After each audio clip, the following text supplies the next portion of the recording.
नहीं बना सकता इतिहास कहा जाता है।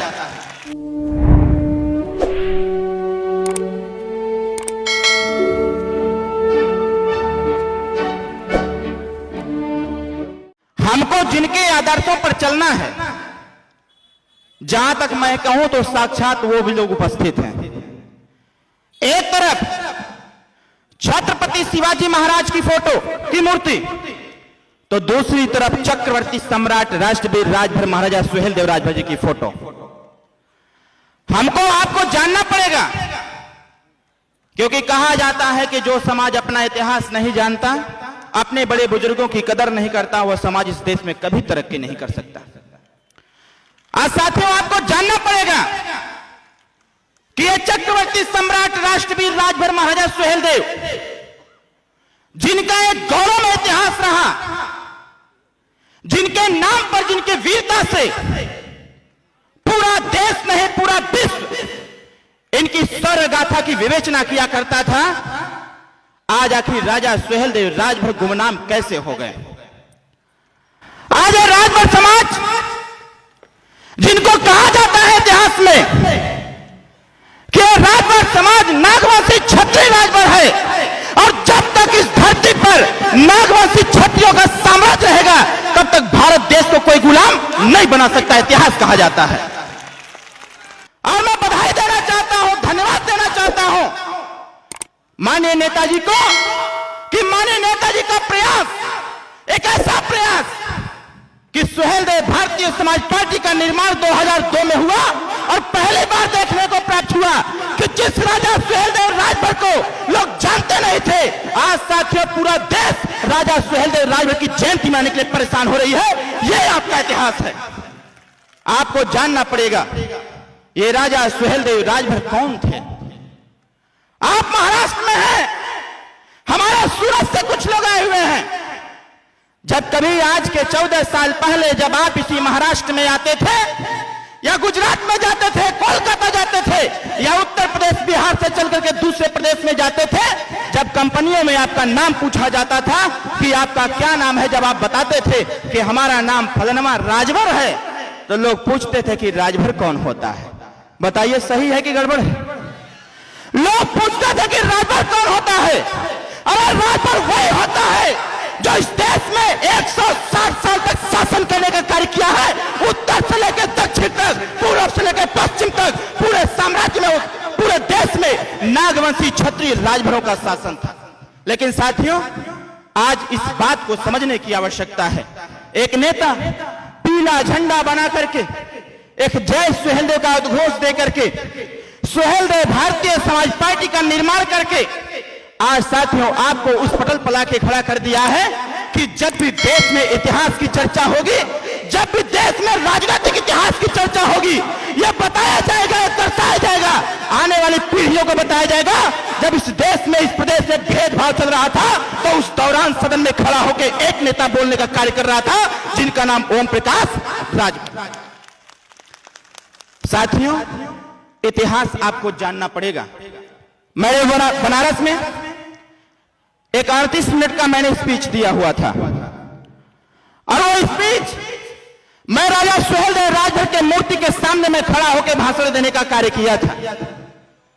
मैं बताना चाहता हूं आपको कि आखिर आपका इतिहास कैसे खत्म हो गया, जिसका शासन पूरा देश में था, जिसके शौर्य गाथा पूरा देश में थी। आज उस समाज के लोग 10x12 के आवास के लिए तरस जा रहे हैं, 3x4 शौचालय के लिए तरस जा रहे हैं साथियों, जिसका शासन पूरे देश में रहा करता था। आखिर ऐसी दुर्दशा कैसे हो गई? आज मैं धन्यवाद देता हूं इस धरती को, जिस धरती पर खड़ा होकर के हम राजा सुहेलदेव राजभर के जन्मोत्सव को मनाने का प्रयास कर रहे हैं, जिस धरती पर खड़ा होकर के एक नया इतिहास को बताने का प्रयास कर रहे हैं। मैं इस धरती को नमन करता हूं, और इस धरती पर रहने वाले लोगों को नमन करता हूं कि आप जैसे लोगों ने ये संकल्पित भाव से सिद्ध करने का प्रयास किया है, ये देश में अगर हमने है तो हमनों को हिस्सा मिले के। हिस्सा किस बात की है? पहले ऐतिहासिक हिस्सा। अगर इस देश में 585 राजा थे, और 585 राजा में अगर 165 राजा राजभर समाज के थे तो उनका संपत्ति कहां चला गया? इस देश में अगर 165 राजा नागवंशी क्षत्रिय राजभर थे तो इनका पतन कैसे हो गया? मैं थोड़ा सा समय लेकर के इसको आपके बारे में बताना चाहूंगा। साथियों, ये देश, इस देश को, भारत को सोने की चिड़िया कही जाती थी। आखिर क्यों? यहां सोना नहीं मिलता था, जैसा फर्जी खबर चल दिया सोनभद्र से कि पता नहीं कितना सोना मिल गया। पूरी सरकार, उत्तर प्रदेश में देश की सरकार बाजा बजाने लगी कि मार सोना सोनभद्र में मिल गया। जब जांच पड़ताल किया गया तो पता चला कि वहां कुछ नहीं है। मैं आपको बताना चाहता हूं, जैसे कहा जाता है, तमाम महापुरुषों ने कह रखा है, जिस समाज का इतिहास नहीं उस समाज का विकास नहीं। जिस समाज के पास इतिहास नहीं उस समाज का विकास नहीं। तो आपको इतिहास जानने की आवश्यकता है। और इसी परिप्रेक्ष्य में मैं आपको बताना चाहता हूं साथियों, जब इस देश में राजतंत्र था, जब इस देश में राजतंत्र था तो इस देश में 165 राजा नागवंशी क्षत्रिय हुआ करते थे। अरे 165 राजा नागवंशी क्षत्रिय इस देश को स्थापित करने का प्रयास किए। इस देश में समता, स्वतंत्रता, बंधुत्व, न्याय को स्थापित किए। इस देश को सोने की चिड़िया बनाए। इसलिए बनाया गया क्योंकि भारत देश में हिंदू, मुस्लिम, सिख, ईसाई, जैन, पारसी इस देश में जो भी प्रवेश किया वो लोग भाई भाई की तरह रहा करते थे। इस देश में हिंदू, मुस्लिम ये सब छोड़ करके यहाँ धर्म को स्थापित किया जाता था कि भारत देश में रहने वाले लोग, हम सब लोग भाई भाई हैं, एक साथ मिलकर के रहा जाएगा। और साथियों, स्थिति क्या होता है? इस देश में एक ऐसा व्यक्ति प्रवेश करता है विदेश से, एक ऐसा व्यक्ति प्रवेश करता है विदेश से, वो आता है विदेश से, भारत देश में प्रवेश करता है। उसको अपने शक्ति पर अभिमान हो जाता है, उसको घमंड हो जाता है कि हमारे पास प्रचंड सेना है। और वो रात को सपना देखता है कि पूरे भारत को हम कब्जा कर लिए हैं। और उसी सपने को साकार करने के लिए व्यक्ति निकल पड़ता है।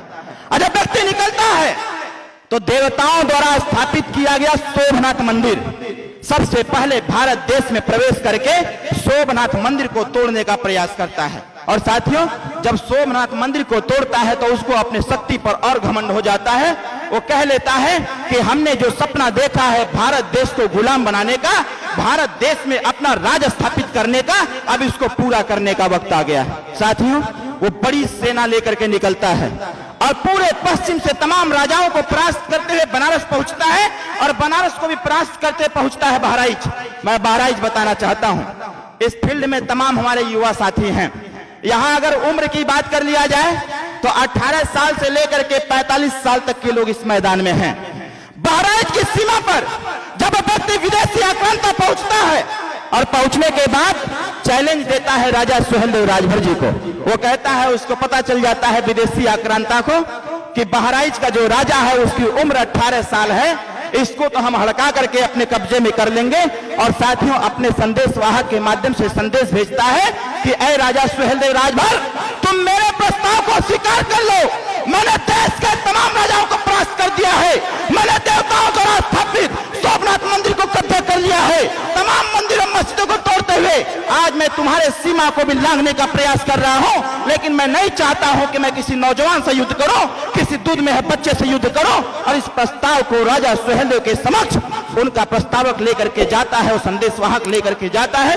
राजा सुहेलदेव राजभर जी को पता चल जाता है। राजा सुहेलदेव राजभर जब देखते हैं कि पूरे इधर पश्चिम के तमाम राजाओं को परास्त करके वो व्यक्ति हमारे यहां प्रवेश किया है, राजा सुहेलदेव राजभर जी ने अपने संदेशवाहक के माध्यम से देश के तमाम राजाओं को संदेश भेजते हैं। जो लोग छोटे छोटे राज्य के लोग हुआ करते थे उनको संदेश भेजवाते हैं कि हमारी भारत माता खतरे में है, हमारा देश का नौजवान खतरे में है, हमारा देश का भविष्य खतरे में है। और एक विदेशी आक्रांता आकर के देश को गुलाम बनाने का संकल्प लिया हुआ है। इसके संकल्प को चूर चूर करने की आवश्यकता है। राजा सुहेलदेव राजभर का प्रस्ताव जाता है साथियों, और राजा सुहेलदेव राजभर के प्रस्ताव को तमाम राजा ठुकरा देते हैं। कहते हैं कि जो व्यक्ति आधे से अधिक राज्य को कब्जा कर लिया हो उससे हम लड़ नहीं सकते। और उसी दौरान साथियों घटना घटित होता है। मैं इसको लाऊंगा कि ये भागीदारी संकल्प मोर्चा किस उद्देश्य के लिए बनाया गया है, इसको भी मैं लाऊंगा। उसी दौरान घटना घटित होता है साथियों। राजा सुहेलदेव राजभर अपने संदेश वाहक के माध्यम से पुनः संदेश भेजते हैं अपने उन राजाओं को जो नागवंशी क्षत्रिय राजभर कहे जाते थे, जो बिंद समाज के कहे जाते थे, जो पाल समाज के राजा थे, जो प्रजापति समाज के राजा थे। ऐसे लोगों को संदेश भेजते हैं और 22 राजा उनके साथ खड़े होते हैं। 22 राजा आते हैं उनके महल में, उनसे कहते हैं कि ये बहुत चुनौतीपूर्ण घटना है, इससे हमको लड़ना होगा। राजा सुहेलदेव राजभर जी ने कहा कि आपके जो छोटे छोटे सेना हैं उन लोगों को लेकर के आओ, मैं इस युद्ध का नेतृत्व मैं करूंगा। और ऐसे जो विदेशी आक्रांता है, जिसको घमंड हो गया अपनी शक्ति पर, जिसको घमंड हो गया अपनी सेना पर, इसको औकात में लाना पड़ेगा। साथियों, राजा सुहेलदेव राजभर जी चले जाते हैं नानपारा के मैदान में और नानपारा के मैदान से ललकारते हैं, अरे गद्दार, तुम मेरे भारत माँ के ऊपर तूने तलवार चलाने का प्रयास किया, तूने हमारी बहन बेटियों की इज्जत के साथ खेलने का प्रयास किया, तूने देश की संस्कृति सभ्यता पर उठाघात करने का प्रयास किया। अब तुम्हारा वो अंजाम करूंगा कि आने वाली नस्लें भी याद रखेंगी, आने वाला इतिहास भी गवाही देगा कि जब तक वीरता के इतिहास में राजा सुहेलदेव राजभर का नाम दर्ज नहीं होगा, तब तक इतिहास को पूर्ण इतिहास नहीं कहा जा सकता। साथियों, ये संकल्प लेकर के राजा सुहेलदेव राजभर चल देते हैं। राजा सुहेलदेव राजभर इस संकल्प को लेकर नानपारा के मैदान में उतरते हैं और गद्दार को ललकारते हैं कि आज तुम्हारे पास जितनी सेना हो, आज तुम्हारी सेना की भी औकात नाप के रख दूंगा। 12,500 सेना लेकर के राजा सुहेलदेव राजभर और 1.5 लाख गद्दारों को गाजर और मूली की तरह काट करके देश में इतिहास लिखने का कार्य किया कि जब तक इस धरती पर राजा सुहेलदेव राजभर के वंशज रहेंगे, जब तक इस धरती पर नागवंशी क्षत्रिय समाज के लोग रहेंगे, तब तक भारत देश को कोई गुलाम नहीं बना सकता है। साथियों, इतना बड़ा इतिहास आपका रहा, लेकिन साथियों मुझे शर्म आती है, मुझे शर्म आती है इस बात पर, और मुझे ताज्जुब होता है इस बात पर, ये गद्दार इतिहासकार जो आज के इतिहासकार बने हैं, कल के चाटुकार बेईमान थे। इन चाटुकारों ने आज के इतिहास को लिखने का कार्य नहीं किया, राजा सुहेलदेव की वीरता को लिखने का काम नहीं किया। साथियों, इसीलिए हमारी आपकी दुर्दशा का कारण कोई है तो देश के इतिहासकार रहे हैं। साथियों, मैं आपको बताना चाहता हूं, 1077 में राजा सुहेलदेव राजभर जी की मृत्यु होती है। ये बेईमान कुछ गद्दार इतिहासकार लिख रहे हैं कि राजा सुहेलदेव राजभर परास्त हो गए थे। मैं आपको बताना चाहता हूं, राम और रावण का युद्ध 7 दिन तक हुआ था। कितना दिन तक हुआ था? 7 दिन तक। कौरव और पांडवों का महाभारत का युद्ध 18.5 दिन तक हुआ था। और यहां उत्तर प्रदेश के नानपारा के मैदान में चक्रवर्ती सम्राट राष्ट्रवीर राजभर महाराजा सुहेलदेव राजभर के साथ विदेशी आक्रांता के साथ जो घनघोर महायुद्ध हुआ था, वो 22.5 दिन तक हुआ था। 7 दिन का इतिहास, 18.5 दिन का इतिहास लिख दिया जाता है, लेकिन 22.5 दिन का इतिहास जो देश की रक्षा के लिए, हिंदुत्व को स्थापित करने के लिए और धर्म को स्थापित करने के लिए लड़ा गया, उसका साथ में इतिहासकारों ने कोई इतिहास नहीं लिखा। सबसे बड़ी कष्ट की बात यही है। मैं आपको बताना चाहता हूं, इस देश में शब्द भेदी बाण कौन चलाता था? इस देश में मात्र 3 लोग थे। इस देश में मात्र 3 लोग थे जो शब्द भेदी बाण चलाने का ज्ञान जानते थे।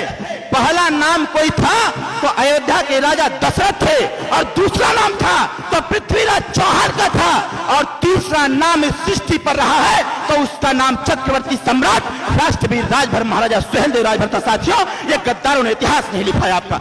एक चीज मैं और बताना चाहता हूं आपको, आज आपको जानना पड़ेगा, संकल्प लेना पड़ेगा ऐसे गद्दारों से जो आज भी विभीषण की भूमिका अदा कर रहे हैं। ऐसे गद्दारों से सचेत होना पड़ेगा जो आज भी भस्मासुर का काम करने का प्रयास कर रहे हैं। मैं आपको बताना चाहता हूं साथियों, जब राजा सुहेलदेव राजभर की मृत्यु होती है, आज हमारी आपकी दुर्दशा किसी विदेशी आक्रांता से नहीं हुई है, किसी विदेश के अत्याचार से नहीं हुआ है। आज हमारी आपकी जो दुर्दशा है, जो हमारा राजपाट छीन लिया गया, वो कोई विदेशी व्यक्ति नहीं था साथियों। तो यही के रहने वाले जो अपने आप को सबसे बड़ा धर्म का ठेकेदार समझते हैं, उन्हीं लोगों की वजह से साथियों आपका इतिहास भी खत्म हो गया, उन्हीं लोगों की वजह से आपका साम्राज्य भी खत्म हो गया। नहीं तो मैं इसको सिद्ध करना चाहता हूं, मैं आपको बताना चाहता हूं, बस 10 मिनट में और आपका लूंगा। 10 मिनट में मैं उन सारी चीजों को स्पष्ट कर दूंगा कि आखिर इस मंच पर बैठा वो शख्स जिसके साथ शंकर भगवान भी हैं और ओम का उच्चारण करने वाला पूरा यूनिवर्स भी साथ में है साथियों, वो व्यक्ति यहां पर बैठा हुआ है। मैं लाऊंगा उस चीज को कि यहां पर बैठा हुआ व्यक्ति कौन है।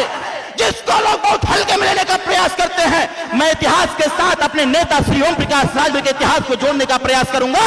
और कहा जाता है अगर रात हुआ है तो दिन भी होना लाजमी है, और दिन हुआ है तो रात भी होना लाजमी है। उसी प्रकार से अगर हमारा इतिहास था, इतिहास लोगों ने खत्म किया, तो इतिहास को बनाना भी लाजमी करना पड़ेगा और इतिहास को दोबारा रिपीट करना पड़ेगा। साथियों, जब राजा सुहेलदेव राजभर की मृत्यु होती है, बड़े कुशल से सब कुछ चलता रहता है। युद्ध के ही दौरान राजा सुहेलदेव राजभर अपने 22 राजाओं के साथ और 165 नागवंशी राजभर राजा थे, उनके सैनिकों के साथ एक संकल्प लिया करते थे। संकल्प क्या लेते थे?